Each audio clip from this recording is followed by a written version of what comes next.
everyone, welcome to Follow Me Through Grad School, where you're going to see me go from RN to FNP. This week actually is going to be the first time that I have to submit my first, long soap note and do my soap video. Before we get into all of that, please hit that like and subscribe button. Also, make sure to keep up with Bizzy Bee Nursing here on YouTube and check out my blog on allnurses.com. Links will be below. First, we'll talk about what exactly is a soap note. A soap note is a standard method of documentation utilized by healthcare professionals. SOAP, S-O-A-P, is actually an acronym. S stands for subjective. That is the information that you're actually getting from the patient. What's been going on, what is their current complaint, any history, what kind of medications they're on, allergies, things of that nature. O stands for objective. That is the information that you're actually going to garner from the patient. For instance, like getting vital signs, or let's say you do certain maneuvers and you're able to elicit certain responses from the patient. That's where you document that in objective. A stands for assessment. That is basically what you put in your primary diagnosis, what you think is happening. But also keep in mind it's important to also have differential diagnoses. Why? Possibly your primary diagnoses may be incorrect, or there may be other underlying issues. So it's important to not just be, narrow-minded and only focus on one primary diagnosis. Keep differential diagnoses, in mind. P stands for plan, i.e. plan of care. What are you going to do from this point forward to basically prove your assumption, your assessment? That would include labs, imaging, based on the labs or imaging, what kind of medications you may give them. Also, one really important thing that you should definitely document in your plan is education. Because one thing that you have to remember, primary care, one of its main focus is to educate the patients. Essentially, we want them, if you have the information, it's less likely that you're going to get very, very sick. You're going to do things in advance, prophylactically. I always have trouble with that word. To ensure that you have the best health status possible. Okay, so let's get on to the soap video. What is a soap video? Why would you need a soap video? So, if I was in a traditional program, I would be, evaluated on my assessment skills in person, in class by the professor. But since my program is online, what we have to do is actually do soap videos. In Simmons' online FNP program, the soap video is basically just the objective portion of the soap, note. This enables the professor to evaluate my assessment skills and give me any tips and pointers and things of that nature. This week we had to turn in a full soap note and also do a soap video that focused on dermatological and ophthalmological examination. I am wearing a white coat. I am wearing a white coat. Hey, so later on today I will be doing an assessment. It's gonna be on eyes and skin. So right now I'm gonna study and then I'll show you a little clippity clip.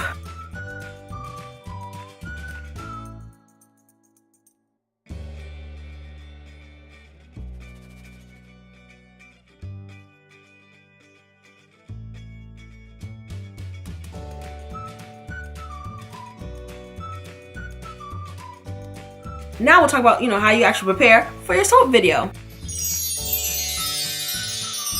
When it comes to attire, really treat the soap video as like a real patient visit. That means, you're gonna have your white coat, you're gonna have, business casual, but more on the business end. Be coiffed and, clean. Also, make sure that you're wearing closed-toe shoes and not too much jewelry.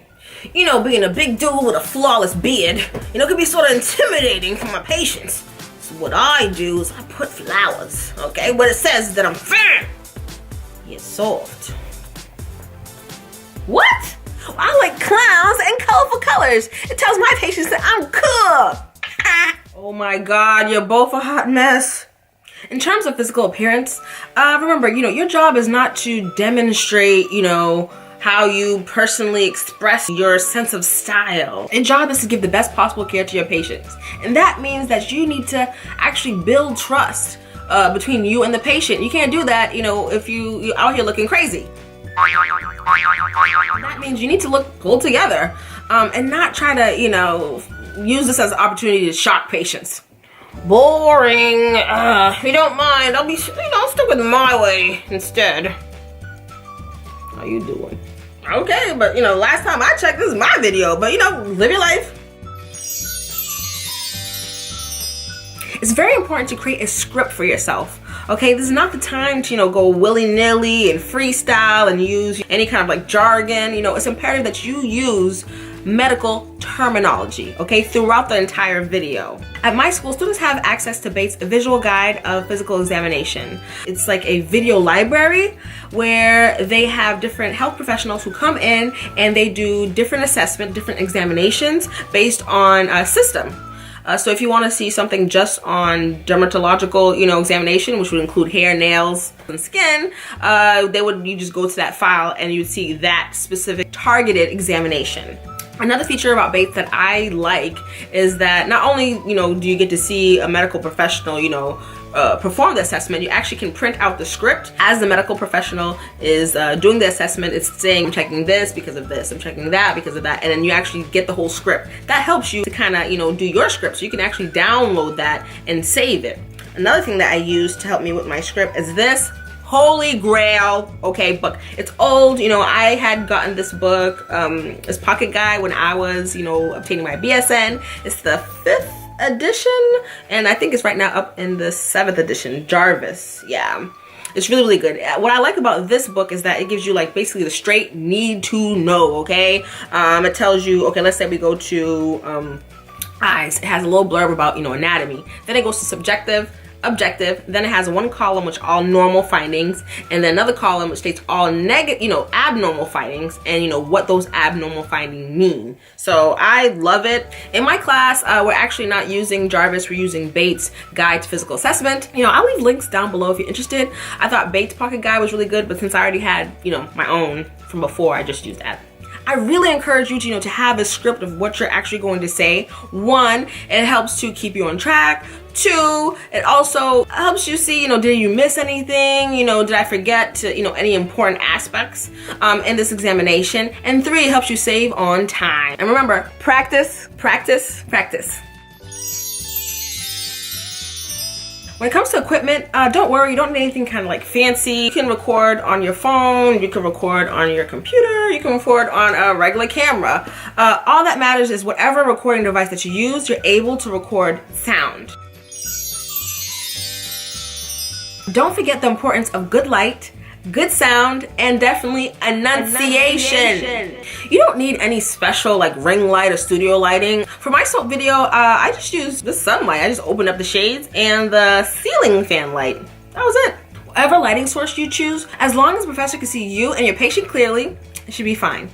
For sound, I didn't get any special, microphone. I'm just using the built-in microphone in my camera. But one thing that's gonna definitely help your sound go a long way is telling your friends, your family, your roommate, hey, I'm gonna be recording from X time to X time. Is there a possibility you can make yourself scarce? This will ensure that the house is quiet and that your professor is actually going to actually hear the words coming out of your mouth. Don't forget, while you're doing the soap video, it's very important that you enunciate what you're doing. Speak clearly so the professor can hear you. Don't try to play the rope-a-dope.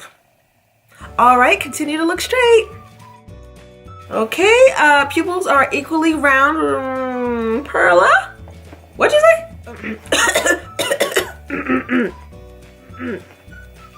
Pupils are equally round. Perla? Okay, minus 10 points. One pretty important step is to get a volunteer. My word of advice is, definitely 1, be honest with them. This might take an hour, hour and a half, because you're gonna take multiple, takes. I know I definitely took multiple takes. I was really nervous, I was sweating. So, I had to be honest with them. And also, at the end, thank them for their time. So now that you're done, recording everything, what do you need next? Editing software. So which editing software should you use? Basically anything that comes free from your computer. Don't kill yourself. You don't have to buy anything fancy to have a good video. The whole point is for them to see your assessment skills, not your editing skills. Now that you finish your product, the next step is to upload it. As you're editing as well, I forgot to tell you this, be mindful of the time, limit that your school puts on the assignment. Maybe depending on the professor, they might take off some points because of that. Also, it takes longer to upload the larger the file is. When you're done with your product, your computer, whatever program you're using will ask you how big you want the file to be. it doesn't need to be like the biggest file. If it's like 1 gig and the other one's like, 300 megabytes, I would just do megabytes, so it's easier to upload. But while you're uploading, try to turn off all other programs that are on the computer, because when I first was uploading, I realized it was taking me like a really long time. Like I literally said I was gonna upload it, went out and did errands for like 2 hours, came back and was still uploading, which is crazy. But then I realized I had like 10 other things open on my computer. Once I shut those off, the upload speed actually picked up. Also, you have faster upload speeds when your computer is directly connected to the modem via the Ethernet cord. You can still, upload with Wi-Fi, but if it's connected, hardwired to the modem, it'll be faster.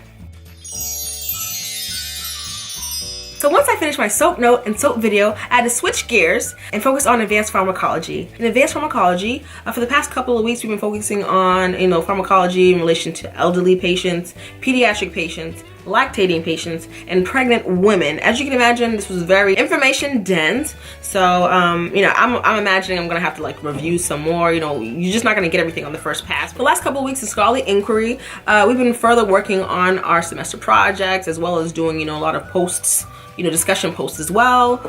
Also, we learned how to do a proper literature review. So we actually had to do a mini kind of literature review, and we had to talk about our methodology for our paper. So basically, a lot of times, if the paper's methodology is not sound, essentially the whole paper is skewed. You gotta make sure that the foundation is, sound. That way, whatever you build on it can actually stand. The data, the information that you're actually disseminating is actually valid. Hope this video helped you figure out how to do a soap video. If you have additional questions, please, just put them right down below. Hey, before you go, just to let you know, yes, ladies, I'm single. I know it's hard to believe.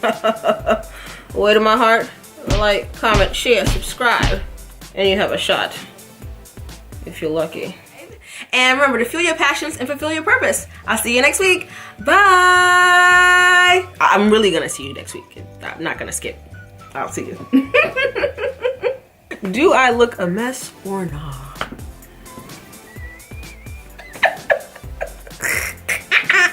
How you doing?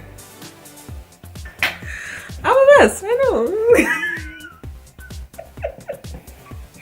As you can tell, I'm complex.